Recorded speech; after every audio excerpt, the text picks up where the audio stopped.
Dear students, next question है हमारे पास exercise 3.1 question number 9। If a ratio b is equal 7:6, find the value of 3a plus 5b ratio 7b minus 5a। यानी इसकी value हमने find करनी है अगर ये रेशो दी जाए तो।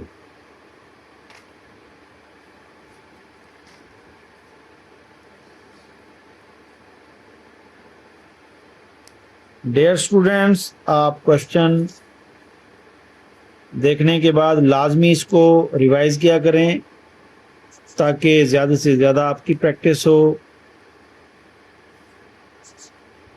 कहीं कोई मसला है तो आप कांटेक्ट कर सकते हैं। क्वेश्चन देखें, हमारे पास है a ratio b is equal to 7:6।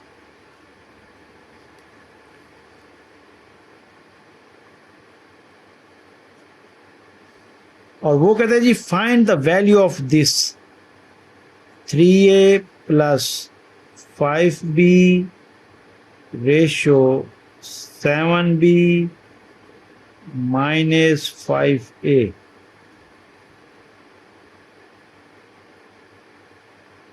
इसकी वैल्यू हमने बतानी है। यानी इस पूरी वैल्यू की, वो कहते हैं अगर रेशो ये दी हुई हो तो इसकी वैल्यू बताएं क्या होगी।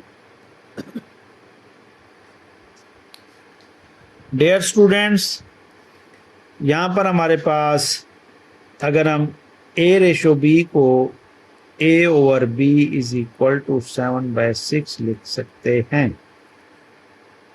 क्लियर हो गया। अब इसको भी हम क्या करते हैं, यानी पहले हम इसको लिख लेते हैं 3a plus 5b ratio 7b minus 5a। क्योंकि हम इसी को सॉल्व कर रहे हैं तो इसी को हम अगर रेशो की फॉर्म में लिख दें 3a प्लस 5b, ये रेशो वाली फॉर्म थी, इसको डिवाइजर में लिख दिया 7b माइनस 5a।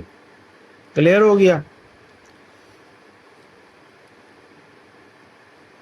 तो यहां देखिए हमारे पास डिवाइजर में a ओवर b है, तो अगर हम इसके नोमिनेटर को और डिनोमिनेटर को b पर डिवाइड कर दें, यानी 3a plus 5b over b, इस सारे को डिवाइड कर दें मेन बटा 7b माइनस 5a, इसको भी b पे डिवाइड कर दें।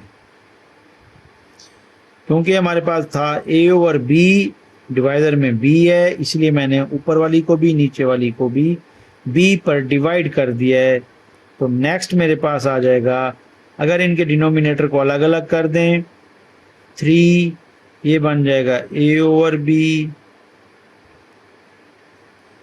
Plus 5b over b main बटा 7b over b minus 5a over b। यहां देखें b से कट जाएगा, यहां भी b से कट जाएगा। तो अब हमारे पास यहां आ जाएगा 3। अब देखें यहाँ पे a ओवर b है, a ओवर b, और ये चीज हमारे पास शुरू में देखें a ओवर b दिया हुआ है 7/6, यानी इस a ओवर b की जगह 7/6 लिख देंगे प्लस 5, क्योंकि b से कट चुका है, यहाँ पे सिर्फ 5 बचेगा। इसी तरह यहाँ भी b से कट चुका है, 7 बच जाएगा, माइनस यहाँ भी हम 5 इंटू a ओवर b की जगह वही वैल्यू 7/6 पुट करेंगे। क्या तो नेक्स्ट हमारे पास ये आ जाएगा, देखेंगे 3 6 से कटता है, 3 1 3 2, तो ये आ जाएगा 7 इंटू 1 7 ओवर 2 प्लस 5 के डिनोमिनेटर में 1 है तो यहाँ 1 मेंशन कर दें, फिर मेन बटा, यहाँ 7 है, 7 के डिनोमिनेटर में 1 कर दें, माइनस, अब देखिए यहाँ पे हमारे पास 6 5 से नहीं कटता, ना 7 6 से कटता है, तो 7 5 35 डिवाइडर में 6। अब देखें ऊपर भी हमारे पास बटे में वैल्यूज हैं, नीचे भी बटे में वैल्यूज हैं, इनका हम एलसीएम हल करेंगे। तो एलसीएम हमारे पास कुछ इस तरह आएगा, यानी मेन बटा आ जाएगा। ऊपर वाले का एलसीएम देखा जाए तो 2 बनता है, 2 और 1 का एलसीएम लें, दरमियान में हमारे पास यहाँ प्लस साइन है, तो ये 2 है, यहाँ भी 2 है, तो ये हमारे पास ये 7 बन जाएगा, और ये हमारे पास 1 है, यहाँ 2 है, तो ये हमारे पास 2 5 10 बन जाएगा। सेम इसी तरह नीचे एलसीएम देखें, यहाँ 6 है डिनोमिनेटर में, यहाँ 1 है, 6 एलसीएम आ जाएगा, यहाँ 1 है, तो 6 जो है वो 7 के साथ होगा, तो साइन माइनस इस्तेमाल होगा क्योंकि यहाँ माइनस साइन है, तो 7 6 42, ये 6 है, ये भी 6 है, तो ये वैसे 35 वैसे आ जाएगा। तो देखें 10 और 7 प्लस हो रहे हैं, 17/2 मेन बटा 42 माइनस 35, तो ये हमारे पास बच जाएगा 7/6, 7/6। तो मजीद देखें, जब इस तरह की सिचुएशन बन जाए तो इसका तरीक़ाकार याद रखें। डियर स्टूडेंट्स, ये जो बाहर वाली वैल्यूज़ होती हैं, जैसे हमारे पास 6 और 17 ये बाहर हैं, जो बाहर वाली वैल्यूज़ होती हैं वो बटे के ऊपर मल्टीप्लाई होती हैं, और जो दरमियान वाली होती हैं वो बटे के नीचे मल्टीप्लाई डिनोमिनेटर में होती हैं। 17 मल्टीप्लाई होगा 6 के साथ, 2 होगा 7 के साथ। अब देखें ऊपर नीचे कोई कटते हैं तो काट दें, मुख्तसर होते हैं, जैसे 2 1 2 3, तो ये हमारे पास 17 मल्टीप्लाई 3 1 मल्टीप्लाई 7। तो डियर स्टूडेंट्स 17 को 3 से मल्टीप्लाई कर दें, 17 3 51 ओवर 7 1 इंटू 7, यानी ये हमारे पास इसका सलूशन है।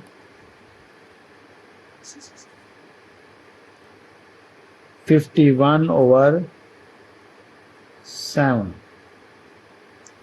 यानी इस वैल्यू का सलूशन है ये 3a + 5b ratio 7b - 5a, ये इक्वल आता है 51/7, 51/7। तो दोबारा एक बार देख लें डियर स्टूडेंट्स, आपके पास रेशो दी हुई है a/b 7/6 है। इसी तरह इसको हमने डिवाइडर की फॉर्म में लिख दिया है, a और b = 7/6, और इसकी वैल्यू हमने फाइंड करनी थी, तो इसी की वैल्यू जिसकी फाइंड करनी थी इसी को हम लेके चले आगे। डिनोमिनेटर की रेशो से डिनोमिनेटर की फॉर्म में लिखा है,